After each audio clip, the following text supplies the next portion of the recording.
Muy buenas tardes y bienvenidos a todos y a todas un día más a Movimiento Galimplant y Movimiento Endogal.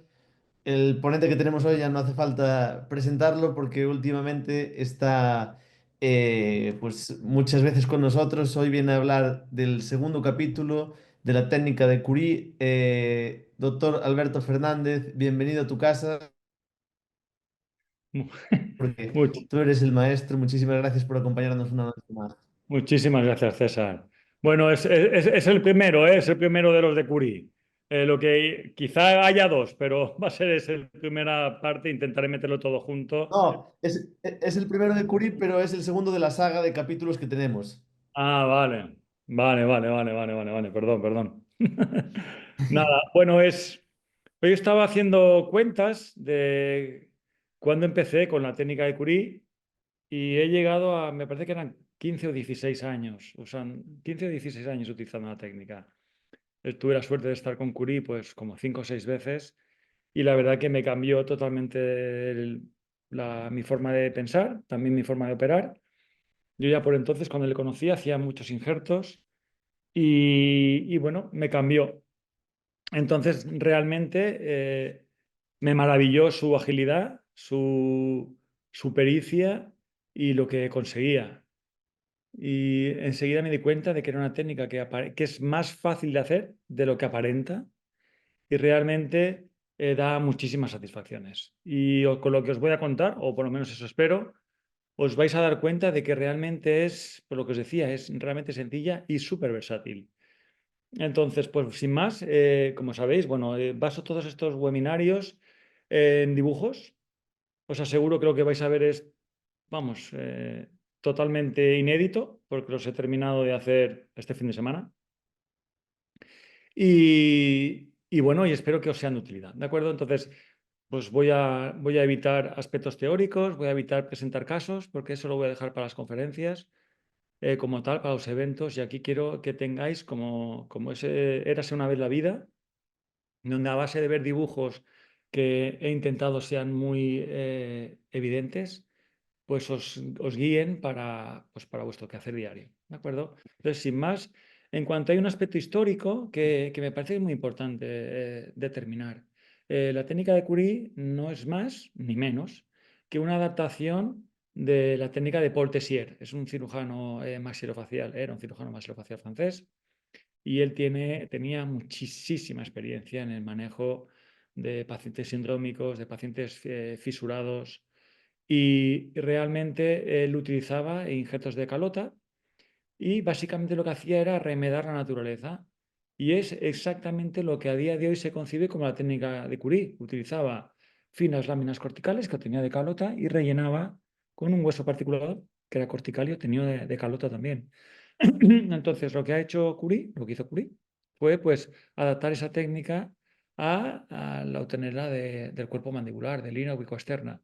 Y realmente, yo cuando le conocí a Curie hace eso, unos 16 años, me llamó la atención cómo no utilizaba tags, como lo hacía todo a partir de un aorto, como utilizaba para todo o casi para todo anestesia general y resolvía casos que le llegaban de todas las partes del mundo, donde eran indicaciones para hacer caderas o calotas, él las hacía con la rama mandibular.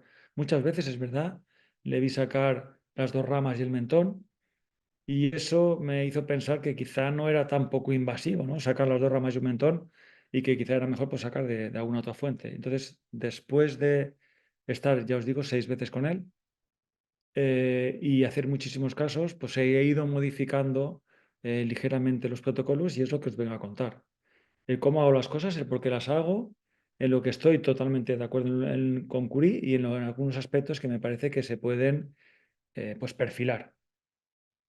No digo que mejorar, sí perfilar, ¿de acuerdo? Entonces, en cuanto al material, esto es muy importante. La técnica de Curie, él diseñó una pieza de mano. Bueno, la pieza de mano no la diseñó él diseñó realmente el protector. El protector que podéis ver aquí lo diseñó él, porque la pieza de mano que utilizaba es una pieza de mano recta que era de VIH por entonces. Ahora ya pues hay un rollo de litigios y cosas de estas, pero vamos, él lo que diseñó fue este protector, que lo que hace es, se engarza en la cabeza esta de lo que es la pieza de mano recta, y a partir de aquí pues permite colocar un disco y este capuchón lo que va a hacer es protegerlo para evitar la lesión de los tejidos blandos en general y muy en particular de la arteria facial, ¿de acuerdo? Entonces el capuchoncillo ese se retira, el irrigador, la punta de irrigador que tiene la pieza a mano, se coloca este dispositivo, me parece que va un poco a saltos la animación, se coloca tal y como estáis viendo y por la canulita esta de aquí abajo se insertará pues la tobera del suero y entonces vamos a tener la suerte de tener el disco protegido, el disco que es un disco de diamante, y también irrigado. ¿De acuerdo? Si os dais cuenta, este protector tiene dos asas que van a hacer que tenga muchísima estabilidad. Hoy en día la pieza de mano ya no está disponible, la pieza de mano original, y se vende otra pieza de mano con un protector que falta una de estas asideros y entonces realmente yo lo veo como un diseño empeorado, pero bueno, es el que tenemos a día de hoy, ¿de acuerdo? Yo todavía sigo teniendo la suerte de tener estos protectores antiguos y los sigo utilizando.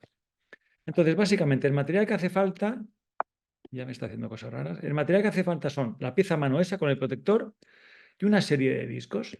Estos discos, el original, descrito por Curie y distribuido por una compañía, no voy a decir cuál, lo que hace es, tiene un diámetro como de unos 7 milímetros y es diamantado. Y tiene un diámetro, en mi opinión, demasiado gordo. Es demasiado, tiene un espesor demasiado ancho.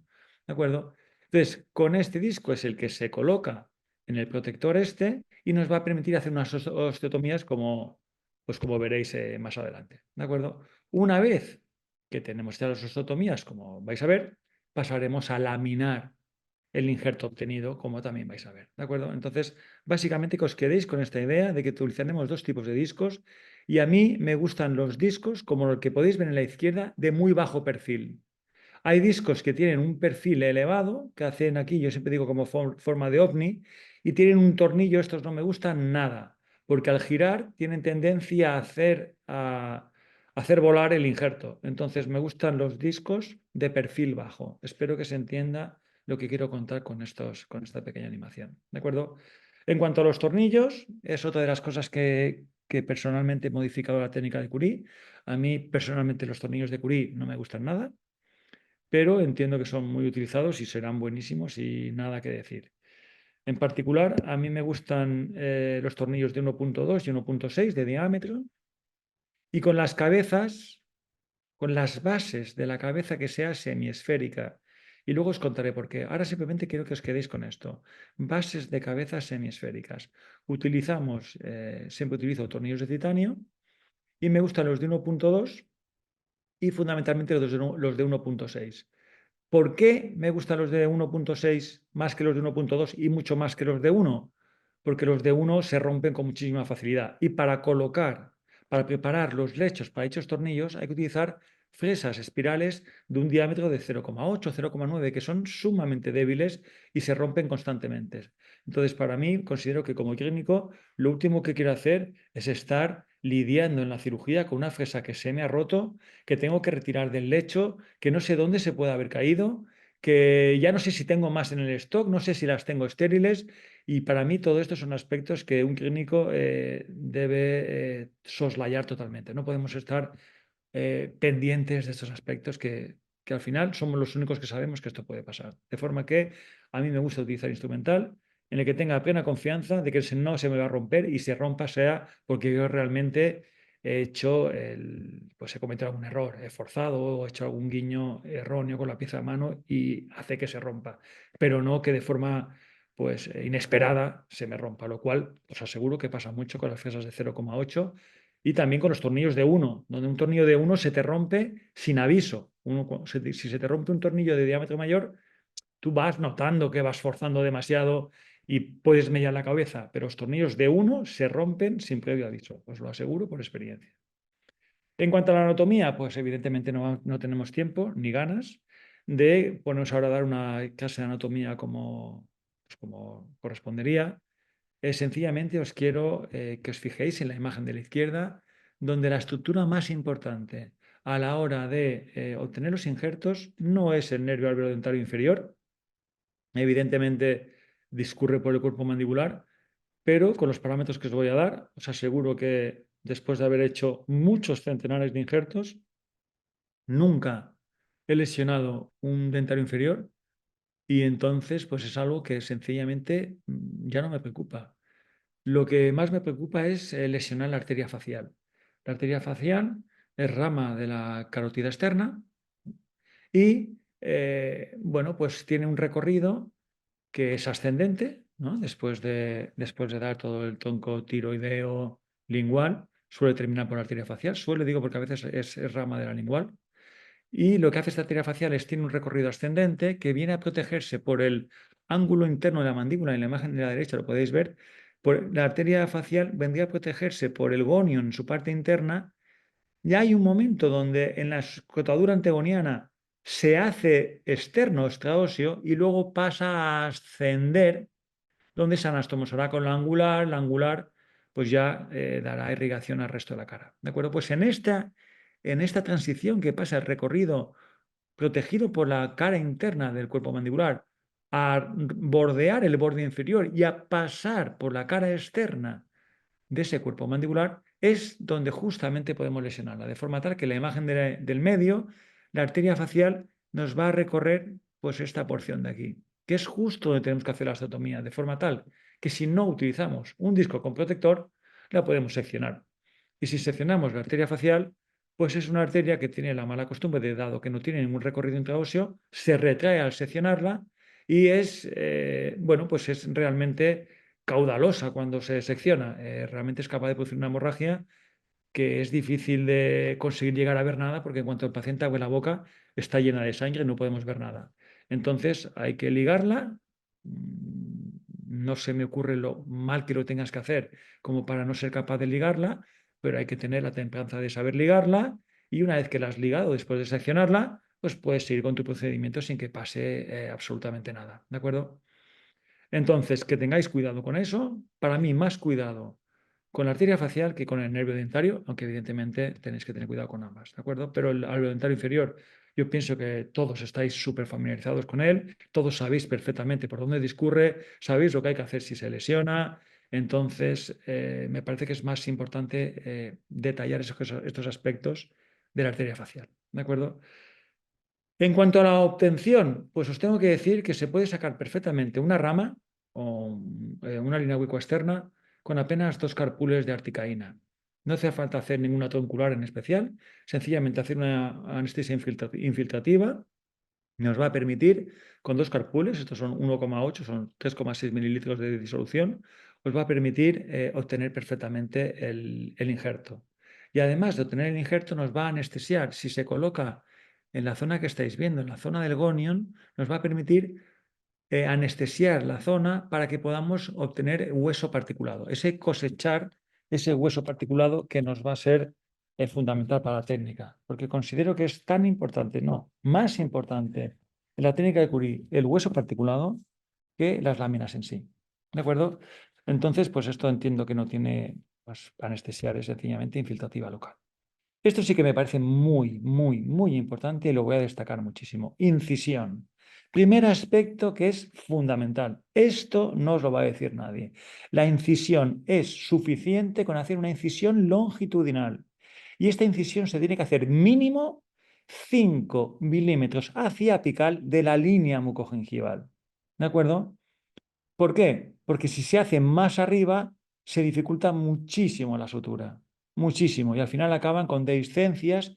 Mi recomendación, aquí es más sencillo porque no tiene los dientes, pero cuando el paciente tiene los dientes, coge la línea mucogingival y desplazaos esos mínimos 5 milímetros hacia apical. Os aseguro que me daré las gracias cuando lo hagáis así. Y no tenéis que hacer ningún tipo de descarga, ni distal ni mesial, a través de esa mínima incisión longitudinal, aproximadamente de 1 pulgada, que son pues 2,5 centímetros, 3 centímetros, se puede obtener perfectamente un injerto generoso, generoso.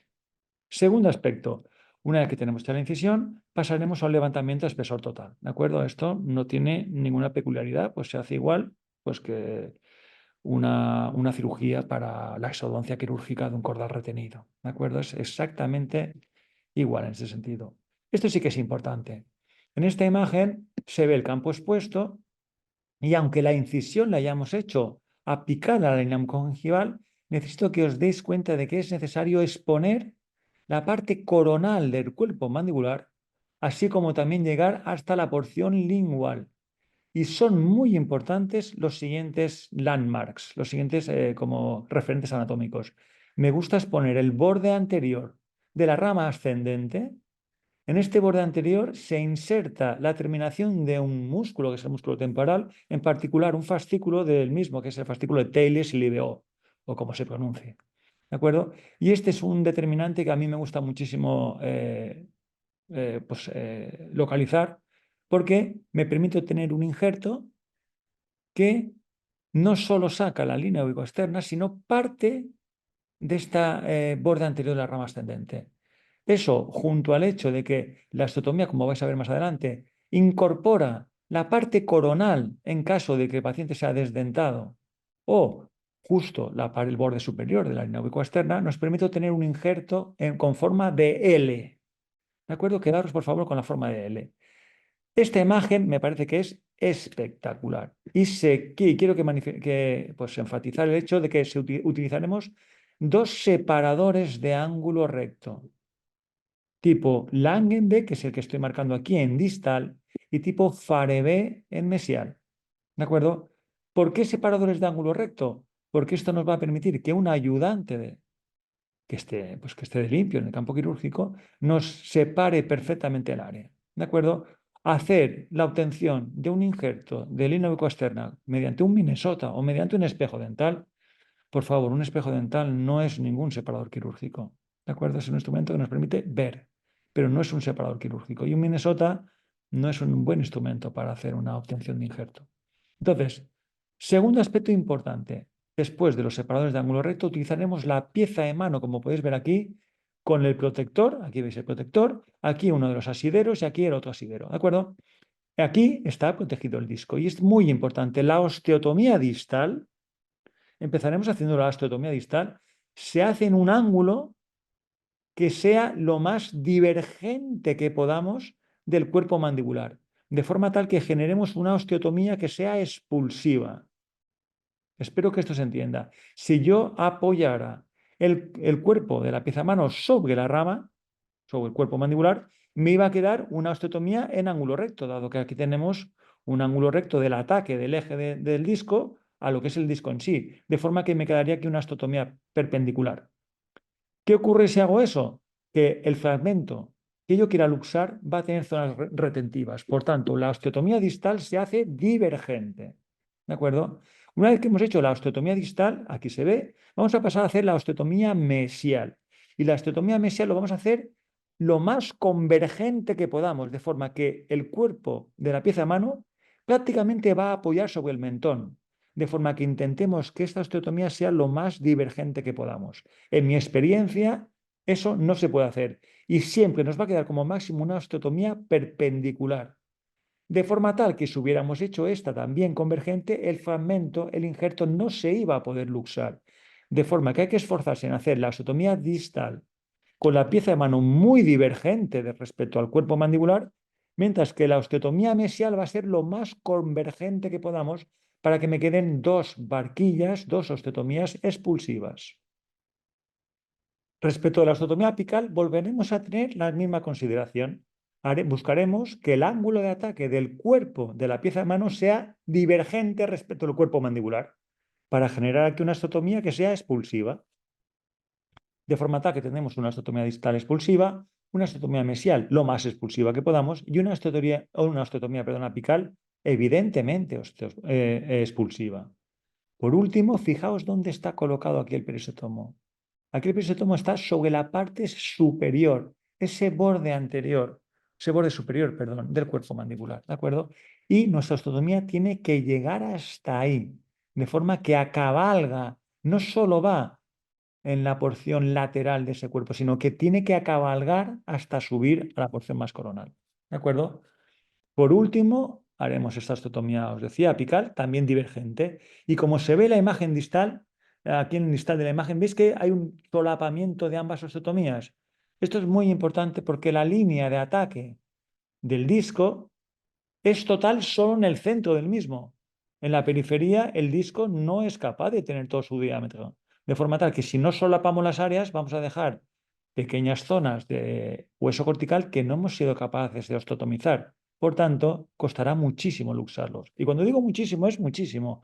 Hacedme caso, dejar puentes no osteotomizados de la línea cortical a nivel mandibular, fuerza a dar enormes martillazos que son muy molestos cuando se hace con anestesia local y realmente son tensionantes tanto el paciente como para el profesional y también su equipo. Entonces, muy importante recalcar el hecho de esas osteotomías solapadas. Y aquí lo que os decía, veis que a modo sigmoideo, esta osteotomía va a ascender hasta el borde superior, hasta la cara superior de ese cuerpo mandibular. ¿De acuerdo?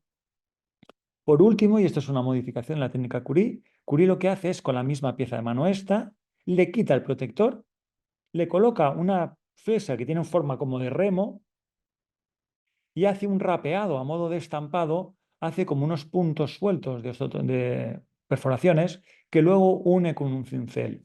Para mí esto supone una pérdida de tiempo porque tengo que coger la pieza a mano, le tengo que quitar el disco, tengo que quitar el protector, tengo que poner otro protector, tengo que poner la fresa de remo y tengo que ponerme a hacer las osteotomías y luego tengo que ponerme a hacer con el cincel darle martillazos, de forma tal que yo sistemáticamente hago la osteotomía coronal con el piezo, de forma tal que si tuviera que profundizar cualquier osteotomía, no tengo que luego volver a cambiar la pieza, perdón, el protector, la fresa, poner el disco, volver a quitarlo. Yo eso lo detesto. Para mí, esas pérdidas de tiempo en cirugía son inaceptables.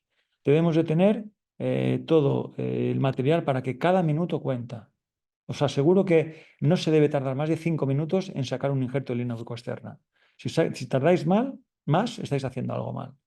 Entonces, la osteotomía coronal la hago siempre con el piezo, os decía, y a partir de aquí no doy ni un solo martillazo, sencillamente colocando un cincel o un botador fino, haciendo un movimiento de rueda, el injerto se luxa con suma facilidad. ¿De acuerdo? Entonces, una vez que tenemos esto hecho, vamos a tener un injerto pues de este estilo, con forma de L, ahora lo veréis, y en el peor de los casos se nos va a exponer el canal. Y cuando lo hace de forma parcial, y yo realmente nunca he seccionado el dentario, lo he expuesto unas cuantas veces, pero realmente el porcentaje ha sido bajísimo y nunca he tenido mayor complicación. Importantísimo, cuando se nos expone el dentario, no le coloquéis jamás ningún biomaterial salvo que sea hueso autógeno. Entonces, mi recomendación es colocar a modo de funda una membrana de colágeno, algo de hueso autógeno por encima y se acabó. Si tuviera que colocar un biomaterial, porque no tengo suficiente hueso autógeno o por cualquier motivo, colocaría uno de reabsorción total, tipo el beta-TCP. Nunca colocaría una hepatita o un aloinjerto mineralizado, ¿de acuerdo? Típicamente un beta-TCP que se reabsorba del todo. En esta pequeña animación lo vais a ver todo solapado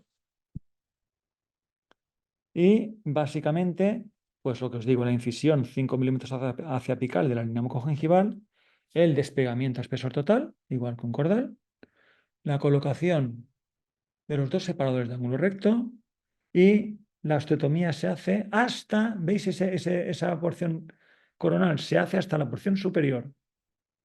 Eso es mucho más fácil en distal que en mesial. Perdón, se solapan las osteotomías y por último haremos la incisión, o la osteotomía, perdón, por incisión, la osteotomía coronal con el piezo. Luego el cincel y un sencillo movimiento. A veces hay que dar un pequeño golpecito, pero nunca hay que empezar a dar tortazos de martillo porque realmente es innecesario. Perfecto, esta parte es muy importante. Una vez que tenemos el injerto obtenido, a mí me gusta con una gubia retirar el hueso esponjoso de forma tal que dejo el hueso cortical pelado. A partir de aquí, cojo el disco y corto la base corta de lo que sería el palo de la L, el corto. Eso lo retiro y con ese mismo disco que está montado en la pieza de mano con el protector, recorro en una osteotomía que es somera, continua y periférica todo el injerto.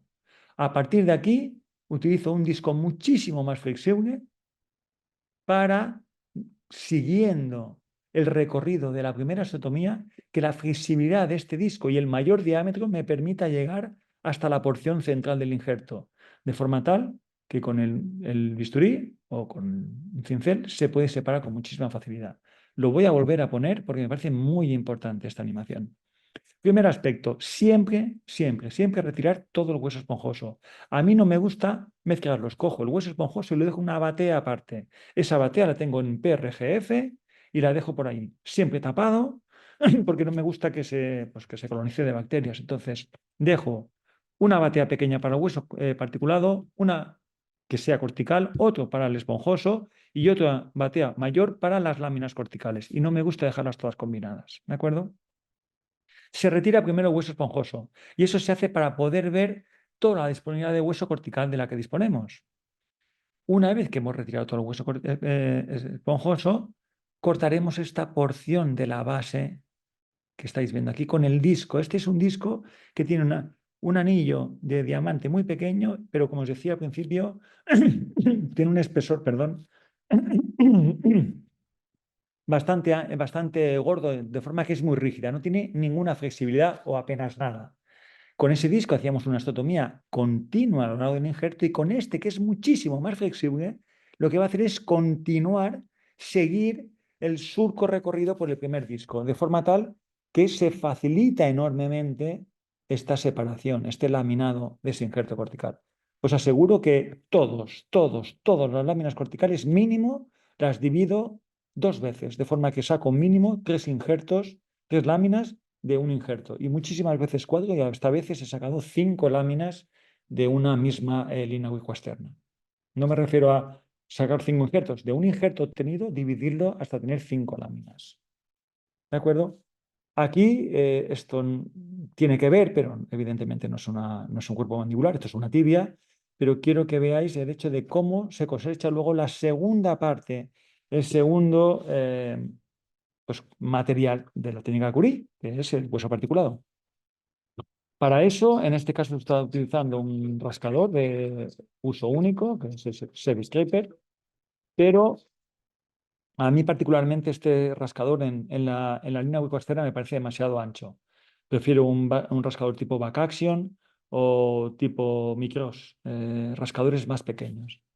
¿De acuerdo? Pero lo importante es que se tiene que obtener una gran cantidad de hueso particulado. Y ese hueso particulado va a tener forma de voluta. ¿De acuerdo? Esa forma de espiral se va a obtener a expensas del afeitado de ese hueso cortical. Y lo que vamos a tener es, tal cual, hueso cortical con forma de voluta. Esto es muy importante porque este hueso cortical va a tener un comportamiento que yo siempre llamo esponjosa-like. Se va a comportar como si fuera esponjosa. No es un hueso esponjoso, es un hueso cortical, pero tiene una forma que le permite dar ese efecto como de rizo, como que tiene un aspecto que se comporta como si fuera pues, realmente elástico. Es fácil de permeabilizar, pero carece de células osteogénicas. Y eso necesito que lo entendáis. No es un hueso osteogénico, es un hueso osteoconductor y fantásticamente osteoinductor. Ahora vamos a ver cómo hacemos, pues, con tanto el hueso particulado como como el hueso laminado, ¿no? El hueso cortical. Pues a mí me gusta colocar el hueso particulado a modo de lo que yo llamo la cama del injerto. Me gusta que el hueso particulado descanse sobre la zona receptora y que la lámina se apoye sobre él. De esta forma se reduce muchísimo el riesgo de fractura de las láminas corticales. ¿De acuerdo? Una vez que tenemos esa cama del injerto y apoyamos la lámina cortical, pasaremos una suerte de fresas que nos van a permitir conseguir un efecto que se ha venido a llamar el lag effect, que no es más que un efecto arandela, donde básicamente el tornillo muerde en el lecho receptor, pero a nivel del injerto tan solo pasa, no existe ninguna fricción. El tornillo debe pasar holgado en lo que es el injerto, la lámina cortical, pero debe morder, debe coger agarre en el lecho receptor. ¿De acuerdo? De forma tal que, si os decía al principio que a mí me gustan los tornillos de 1.2 o de 1.6 de lo que es el diámetro del tornillo en sí, utilizaremos para la fresa, para un tornillo de 1.2, utilizaremos una fresa de 1 que atraviese tanto el injerto como el hueso particulado como el lecho receptor, y la fresa de 1.2 solo atravesará la lámina cortical. Mientras que si fuera un tornillo de 1.6, utilizaríamos la fresa de 1 en su entero recorrido, la de 1.2 también en todo su recorrido y la de 1.6 solo en el injerto, para que el tornillo pase y no haya ningún tipo de fricción. ¿De acuerdo? Es muy importante que os fijéis en estas imágenes donde la base de los tornillos, que a mí me gustan, tienen que ser semiesféricos. ¿Y por qué son semiesféricos? Porque la idea es que, como se verá aquí, la idea, imaginaos, esto es un tornillo, esto es una fresa de 1, atraviesa el injerto, el hueso autógeno y el hueso particular y el lecho receptor. Luego la de 1.2, veréis que solo actúa a nivel de la lámina cortical, esta es la fresa de 1.2, solo va a actuar a nivel de la lámina cortical, ¿lo veis? ¡Pam! Y no avanza más. Y a partir de aquí colocaremos una fresa que me va a avellanar esa lámina cortical. La idea es que la base semiesférica de mi tornillo tenga una adaptación de superficie, no puntiforme. Si esto fuera recto, solo apoyaría en un punto la cabeza del tornillo y eso facilitaría que se nos movilizara. Por tanto, me gustan las cosas semiesféricas. Espero que esto se haya entendido. Ahora vamos al siguiente aspecto perfecto, ya sabemos que hay que poner lo que yo llamo la cama del injerto, que es el hueso particulado, las láminas corticales, perfecto. Pero ¿dónde colocamos las láminas corticales? Esto para mí es súper sencillo de saber, pero me llama la atención cómo la gente coloca las láminas corticales según lo han visto muchas veces en redes sociales y no ha habido un pensamiento profundo al respecto. Y para mí yo creo que os voy a dar unas ideas que os van a servir.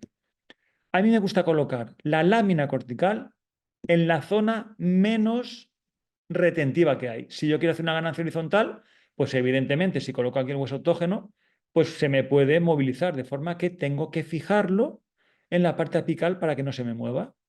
De forma que para hacer una ganancia horizontal, me da igual que esto estuviera en vestibular o en lingual, colocaría la lámina evidentemente en el aspecto que quiero ganar. ¿De acuerdo? Si tuviera que hacer una ganancia tanto vestibular como lingual, y ambas fueran expulsivas, pues colocaría una lámina cortical en vestibular y otra en lingual. O mejor en vestibular porque es más fácil de atornillar que en lingual. Entonces, desde vestibular atornillaríamos hacia lingual. ¿De acuerdo? Espero que se entienda. Si tenemos un área que es perfectamente estabilizante, yo puedo también colocar una lámina cortical en lingual y otra en vestibular.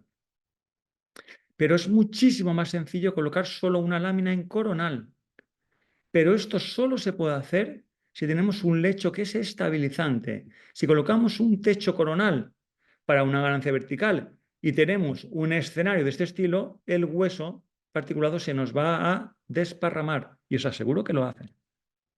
¿De acuerdo? De forma tal que si tenemos este escenario, yo quiero hacer una ganancia vertical. Imaginaos que solo tengo una lámina cortical. He intentado dividir el injerto, no he podido, solo tengo una lámina cortical. Pues ya no podéis hacer una ganancia vertical a expensas de colocar una lámina por lingual y otra por vestibular. Colocarla, por favor, en coronal siempre que el lecho sea retentivo. Y si no lo fuera, colocarla también en coronal, que es la lámina más importante, y el resto, colocarle una membrana de colágeno fijada con chinchetas. Es perfectamente válido. ¿De acuerdo? Entonces, yo pienso que hay gente que lo hace muy difícil, que se complica mucho la vida y huye de la técnica de Curie porque realmente lo están haciendo demasiado difícil. ¿De acuerdo? Entonces, conceptualmente, muy bien, dispones de 2 láminas, dispones de 3 láminas, colócala en vestibular, en lingual y en coronal. Os aseguro que colocar 3 láminas no es nada sencillo. ¿De acuerdo? Entonces, aquí, este es súper importante. Esta diapositiva para mí es la más importante de la charla. Fijaos, yo puedo hacer aquí una ganancia vertical en este defecto. Tengo un área y he colocado el hueso particulado. Y estoy colocando la lámina cortical en coronal.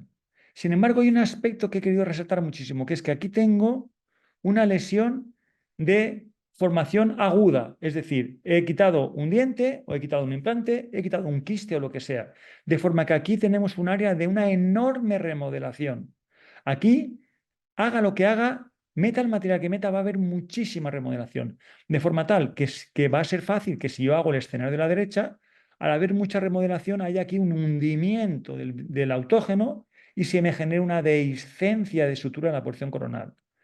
De forma tal que si yo tengo un defecto, quiero hacer una ganancia vertical y esa ganancia vertical me va a coincidir una zona de una invasión reciente, extracción, explantación, quistectomía, colocad siempre, siempre, siempre un techo coronal. Es muchísimo más eficiente, vais a evitar muchísimos problemas si hacéis esto y si evitáis esto de aquí. De forma tal que esto, evitadlo. No en este escenario, sino en el escenario de una lesión de instauración inmediata. Una lesión aguda es sumamente metabólica, sumamente catabólica. Va a ser capaz de pues de hacer una osteólisis severa de lo que le metamos y muy rápida además. Entonces, evitar utilizar estas técnicas de doble encofrado lateral cuando tengamos un lecho de instauración inmediata. Ahora, en los últimos minutos, ya me voy a pasar, siempre me paso, no sé cómo lo hago. En los últimos minutos os he hecho unos dibujos para explicaros por áreas dónde me gusta a mí colocar las láminas corticales. Imaginaos que tenemos una premaxila con un defecto horizontal, ¿de acuerdo? Pues aquí va a ser muy fácil. Aquí se ve en la imagen de la derecha cómo hemos perdido hueso en la porción, en el aspecto horizontal, ¿de acuerdo? Entonces, en esta vista occlusal, lo primero que haríamos sería colocar esa cama del injerto, ese hueso particulado. Por encima de ese hueso particulado colocaríamos nuestras láminas de nuestras láminas corticales, que las fijaremos mínimo con 2 tornillos de osteosíntesis. ¿De acuerdo? Y esto es muy fácil de hacer cuando descansan sobre esa cama del injerto. Las amolda muy bien, las adapta muy bien y dificulta mucho que se rompan. ¿De acuerdo? Una vez que están adaptadas, decidiremos si colocamos o no una membrana de colágeno. No os digo más porque al final os voy a dar una chuleta. Entonces, simplemente yo pienso que esto no tiene más dificultad, ¿no? La cama del injerto y las láminas corticales sobre el mismo. Si vemos que al colocar las láminas corticales se nos colapsa demasiado, deberemos obtener más hueso autógeno para conseguir la ganancia pretendida. Muy importante con la técnica de Curie y con la regeneración en general. No tiene ningún sentido sobrecorregir los defectos a expensas del hueso. Eso no tiene ningún sentido. ¿De acuerdo? Lo explicaremos en otro webinario que voy pues a contar aspectos muy interesantes que nunca se han contado. ¿De acuerdo? Os decía, la membrana de colágeno, permitidme que la cuente más adelante. Ahora vamos a cómo hacemos para hacer una regeneración horizontal en el sector posterior de la mandíbula. Es una situación muy típica. Aquí tenemos un defecto típicamente en rampa y lo que ocurre es que si yo quiero colocar mi lámina cortical, pues va a quedar una zona en apical que o bien no me va a adaptar o bien la porción coronal se me va a colapsar. De forma que yo ya hace mucho tiempo, pues lo que hago sistemáticamente es generar una ranura en la parte más ancha de mi cuerpo mandibular para que esa lámina cortical se me quede perfectamente adaptada y además me impida el desplazamiento o movilización hacia apical de las partículas de hueso. Eso me va a permitir fijar, contener, normalizar la forma de mi injerto, de mi regeneración y además disminuir el número de tornillos que son necesarios para fijar. De forma que podemos colocar uno o dos, pero como se puede ver, se evita la posibilidad de dispersión de esas partículas. Hay muchas veces que lo que hago también es colocar alguna cuña de hueso, tanto en la porción posterior como anterior. ¿De acuerdo? Ahora, ¿qué hacemos para un defecto vertical en sector posterior? Aquí es importante, aquí no voy a hablar de un defecto comunicantes, que lo veremos en otro webinario. Solo voy a hablar de un defecto vertical puro, aparentemente sencillo. A mí me gusta hacer algo muy parecido a lo que hago en el cuerpo mandibular. Con el disco genero unas ranuras o unas repisas, dependiendo de la forma que tenga el defecto de hueso o lo alejado que esté de los dientes, haré una repisa o una ranura que me permita que mi hueso particulado descanse sobre el lecho receptor, pero mi lámina cortical quede perfectamente encastrada. Yo dedico, iba a decir mucho tiempo, pero la verdad es que lo hago muy rápido, dedico tiempo a no a solapar mis láminas corticales, sino a dejarlas encastradas. Busco casi un aspecto de marroquería donde me quede todo perfectamente adaptado. Y los tornillos me hagan de agarre, pero la estabilización no la hacen los tornillos, la estabilización la hace mi conformación del lecho a expensas de osteotomías mínimas y perfectamente diseñadas. ¿De acuerdo? Aquí, veis, en este caso estoy apoyando sobre una repisa que he generado y también puedo hacer ranuras dependiendo del tipo de efecto, de la longitud de mi injerto, de muchas cosas. pero es algo, os digo, fácil de hacer. Entonces colocaremos la cama del injerto, colocaremos la lámina cortical y las fijaremos. Hay un detalle que yo siempre ya llamo el Lamborghini, que consiste en, me gusta colocar la lámina cortical, primero hueso autógeno, luego la lámina cortical, y para rellenarlo, prefijo la lámina vestibular. Esto va a girar a modo de portechuela y lo que hacemos es, vamos rellenando todo y cuando lo veo todo perfectamente relleno, subo mi lámina cortical y la pasamos a fijar. ¿De acuerdo? Entonces tengo un control absoluto. Esto me hace a modo de bisagra y esto de cerrojo. Voy abriendo y cerrando hasta que lo veo todo perfectamente lleno. ¿De acuerdo? Esta es un poco la idea. ¿Os acordáis cuando hablábamos de la elevación del seno? Aquí he puesto esta diapositiva simplemente porque no quise tratar en elevación de seno los defectos combinados, donde tenemos que hacer un seno junto a una ganancia vertical, horizontal o tridimensional. En este caso os tengo que decir que aquí estamos haciendo un seno y la técnica de Curie es totalmente compatible con el seno. Haremos exactamente lo mismo. Aquí rellenaríamos, como os expliqué en los dos webinarios anteriores, os invito a que los veáis. Y en coronal utilizaremos la técnica de Curie tal cual. ¿De acuerdo? Esto es algo muy común en mi práctica diaria. Ahora vamos a ver, ya terminamos, los defectos combinados en el maxilar anterior. Estos son los más difíciles con diferencia, dado que si yo quiero poner mis láminas corticales, van a realmente volar, porque no van a tener un sustrato donde estabilizarse. De forma tal que para mí, para el manejo de este tipo de defectos, es fundamental, primero, colocar las láminas coronales. Primero colocaremos las láminas coronales que conformarán una morfología similar a lo que yo quiero regenerar y sobre esas láminas coronales se apoyarán mis láminas vestibulares. Espero que esto se haya entendido porque es muy importante. Veo a mucha gente que esto no lo tiene asumido o lo hacen raro. A mí coloco el hueso autógeno, coloco el techo coronal, conformo según la morfología de la premaxila que le quiero conferir y a partir de aquí voy a poner mis láminas corticales. ¿De acuerdo? ¿Qué ocurre en esta situación? Que acabas pues contachuelando porque solo puedes fijar tus tornillos en la porción apical. ¿De acuerdo? De forma que yo empecé haciendo muchos casos así hasta que me di cuenta que esto había que mejorarlo porque era realmente farragoso y complicado. Muy bonito, pero farragoso. De forma que yo en este escenario cambié totalmente mi protocolo y ahora hago lo que yo llamo un canapé, que es utilizo un halo injerto, esto es hueso de cadera de halo injerto, y el relleno lo hago con el mismo hueso autógeno particulado, y esto que veis aquí, de un aspecto mucho más pálido, esto es un halo injerto desmineralizado. Uy, perdón, me estoy quedando sin voz. Es un halo injerto desmineralizado. Esto lo que me va a permitir es un aporte mayor de BMPs. Entonces, conformaré, le daré forma a mi lámina de halo injerto, la rellenaré con hueso autógeno que va a contener también ese halo injerto cortical desmineralizado. Y esto lo fijaré de una forma muchísimo más sencilla. Apenas 2, 3, 4 tornillos a lo sumo por vestibular y 1 o 2 tornillos por coronal. Muchísimo más fácil de fijar, muchísimo más fácil de conformar que pues colocar aquí 6 láminas corticales donde prácticamente van a estar volando. ¿De acuerdo?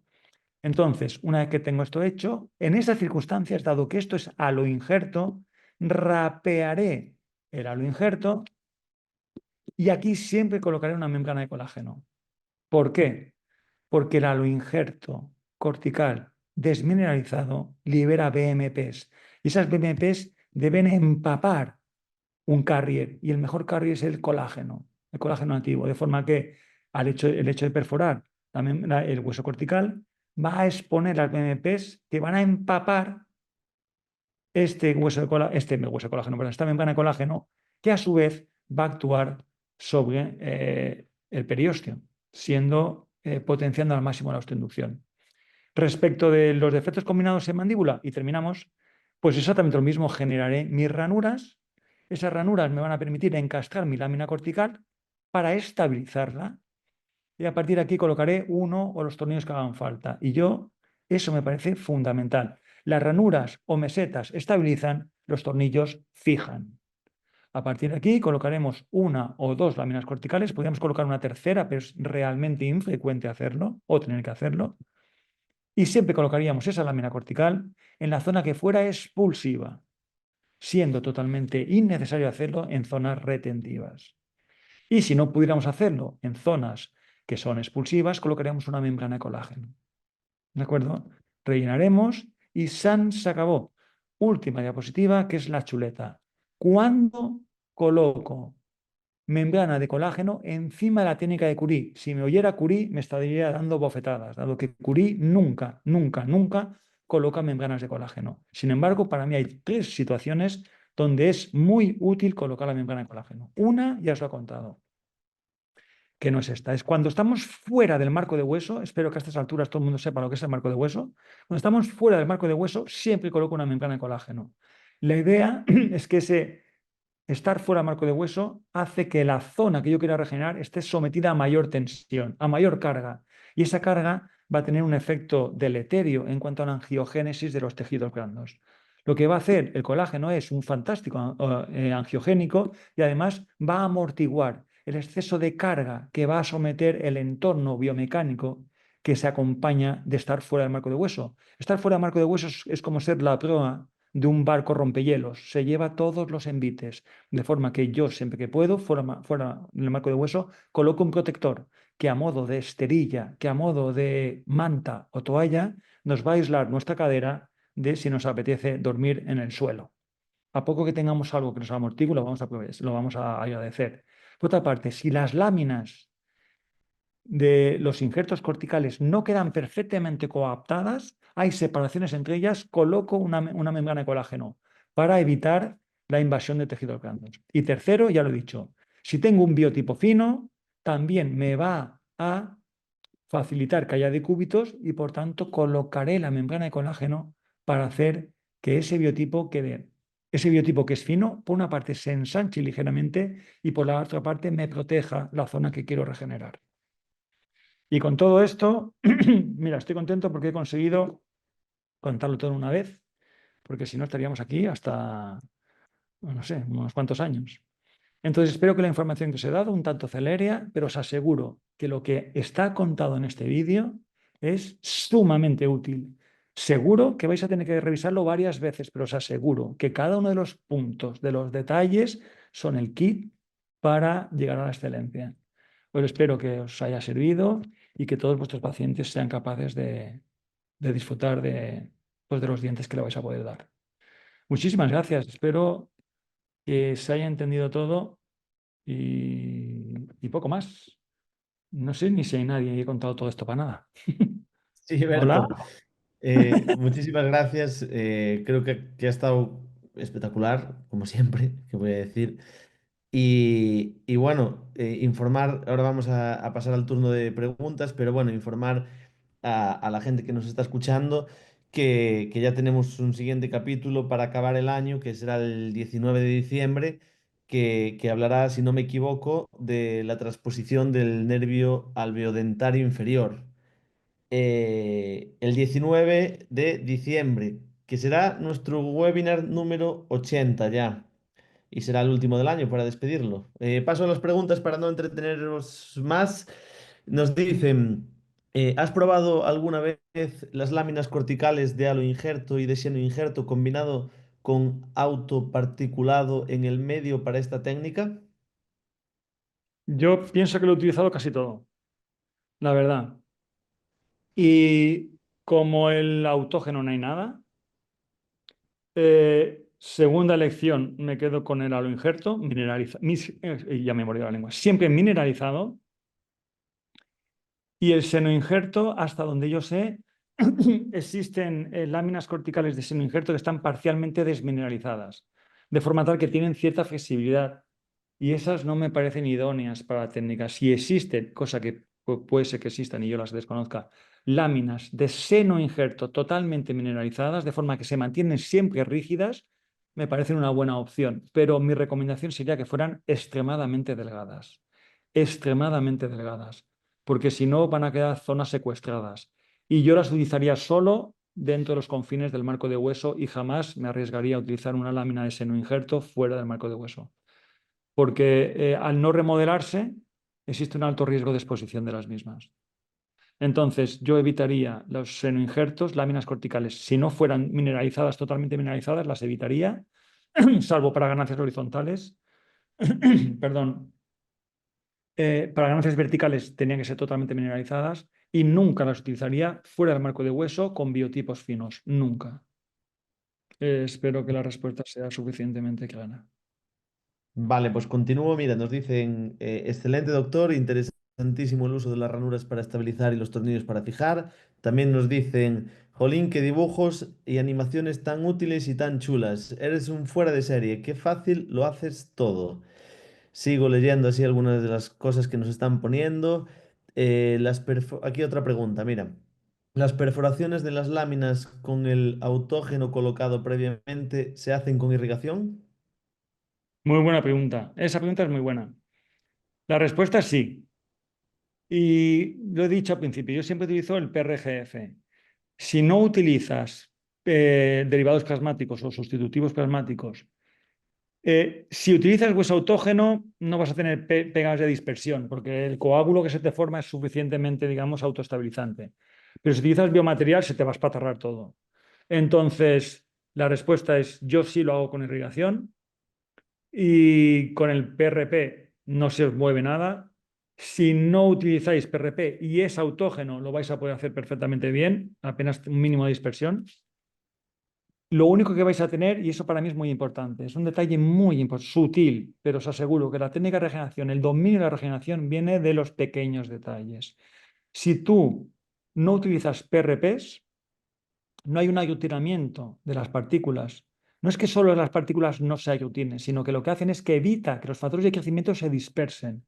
Si tú utilizas hueso autógeno, si tú utilizas hueso autógeno y lo lavas, pero lo que estás haciendo es perdiendo factores de crecimiento. Estás perdiendo TGF-beta, estás perdiendo BMP sobre todo. Y eso es una estupidez. Entonces, el plasma, yo me he cansado de oír que no, es que facilita la adaptación, no, es que es osteogénico, vamos, ni de casualidad. No, es un fantástico carrier.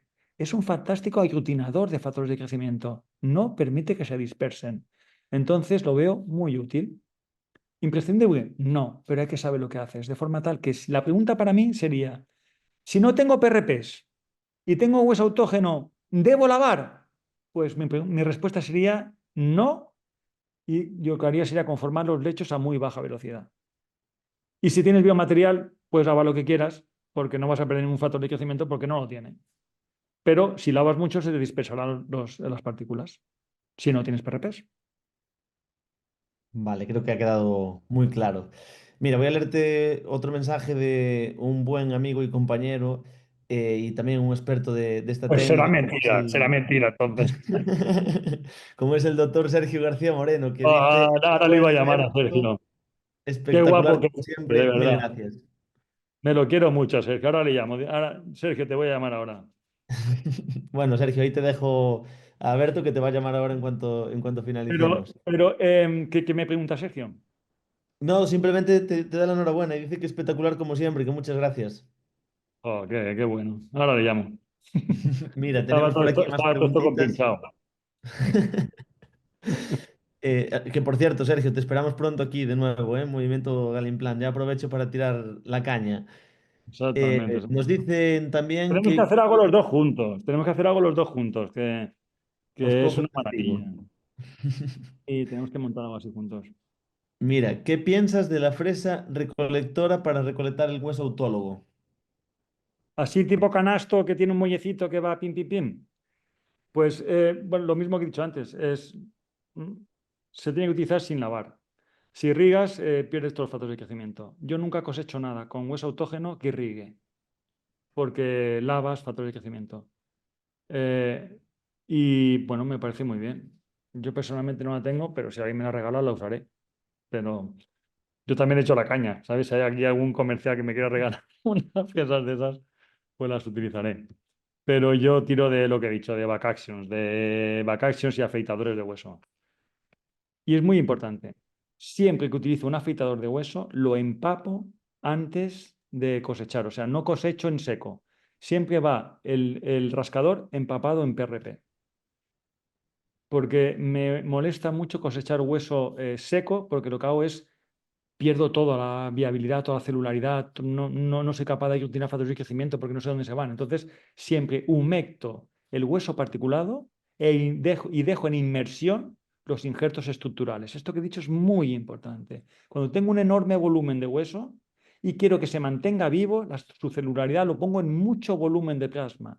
Mientras que si cojo partículas de hueso y no quiero que se diluyan los factores de crecimiento, lo dejo humectado. Quiere decir pocas gotas para que no se me dispersen, no se me diluya los factores de crecimiento. ¿Se ha entendido esto?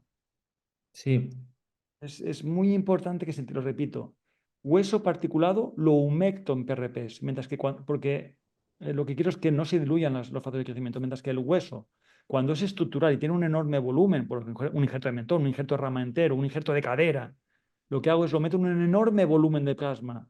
¿Por qué? Porque apenas se van a disminuir los factores de crecimiento porque hay una superficie muy pequeña, pero hay un enorme volumen que quiero que el oxígeno que queda todavía en el plasma sea capaz de mantenerme en la viabilidad de esas células. Por tanto, si quiero mantener la viabilidad de las células, pongo mucho plasma. Pero si quiero solo aumentar, o sea, o recolectar todos los factores de crecimiento, lo humecto, lo dejo muy poco volumen. Y el hueso cortical, como no es osteogénico, solo me interesan sus factores de crecimiento, no la celularidad. Esto darle una vuelta vale. porque lo que he dicho es rigurosamente preciso, rigurosamente importante y nadie os lo va a decir jamás. Bueno, sí, alguien me lo copiará, pero es importante. Vale, ¿Sí? bueno, tenemos algunas preguntas más que te haremos llegar para que puedas contestar porque hay unas cuantas y así puedes hacerlo con más calma. Yo quiero, antes de acabar, acabar con dos comentarios que tenemos. Uno nos dice desde aquí, desde Tierras Gallegas, grazas como siempre, muy interesante. Es decir, gracias como siempre, muy interesante.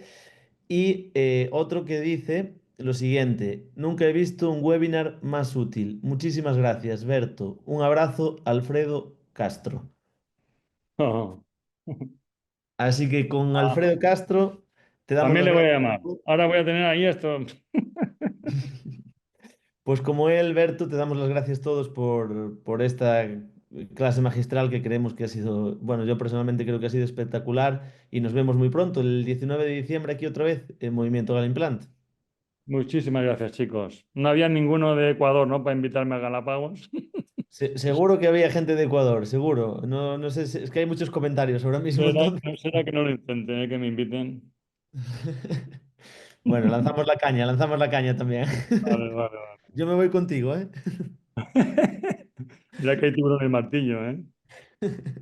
Sí, sí, sí, sí. Bueno, muchísimas Un gracias, gusto, de Berto, verdad. Gracias a todos. y a todos por acompañarnos esta noche.